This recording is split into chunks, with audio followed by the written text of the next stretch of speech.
The President of the United States has many different roles. What are some of these roles? How does the President fulfill these duties? One of the most important roles the President must play is to serve as the Commander-in-Chief of all United States Armed Forces.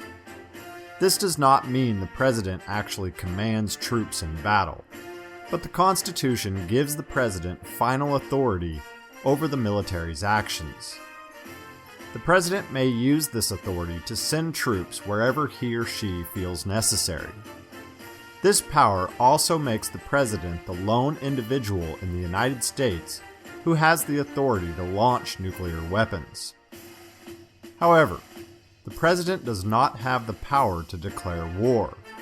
The Constitution states that only Congress may declare war. Chief Executive is another role that the President must carry out. When acting as Chief Executive, the President is actually doing the job of the President as laid out in the Constitution. He or she is enforcing the laws that Congress has passed. Similar to the role of Chief Executive is Chief Administrator. As Chief Administrator, the President is acting as the head of the executive branch. In this capacity, the President is very much like the President of a company.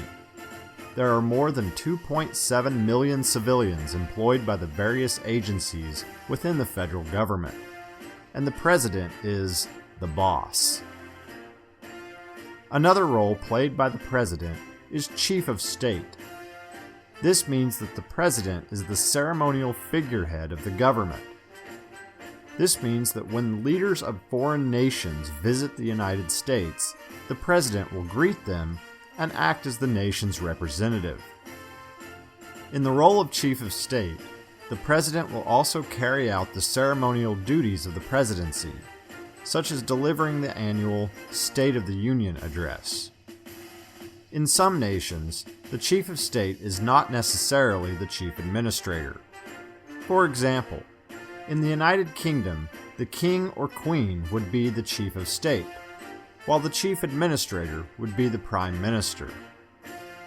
In the United States, however, these roles are filled by the same individual. The President is also thought of as Chief Legislator. In this role, the President will make recommendations to Congress about the types of laws they should be considering. The President and Congress often have a contentious relationship, and Congress may choose to pursue a different direction than what the President wishes. The President may veto laws that Congress has attempted to pass, or sign them into law. As Chief Diplomat, the President helps shape America's foreign policy. The President will meet with foreign leaders and negotiate treaties and trade agreements. He or she will travel to other nations and represent the United States in those lands. The President is also thought of as the chief citizen. This phrase could mean different things to different people, but it implies that the President should provide an example of moral character and integrity for others to follow. In this role, the President also becomes the face of the nation, and others around the world associate the United States with the image or reputation of the President.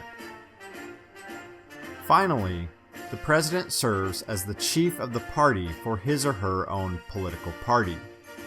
This is not an official capacity of the President, as political parties are not mentioned in the Constitution.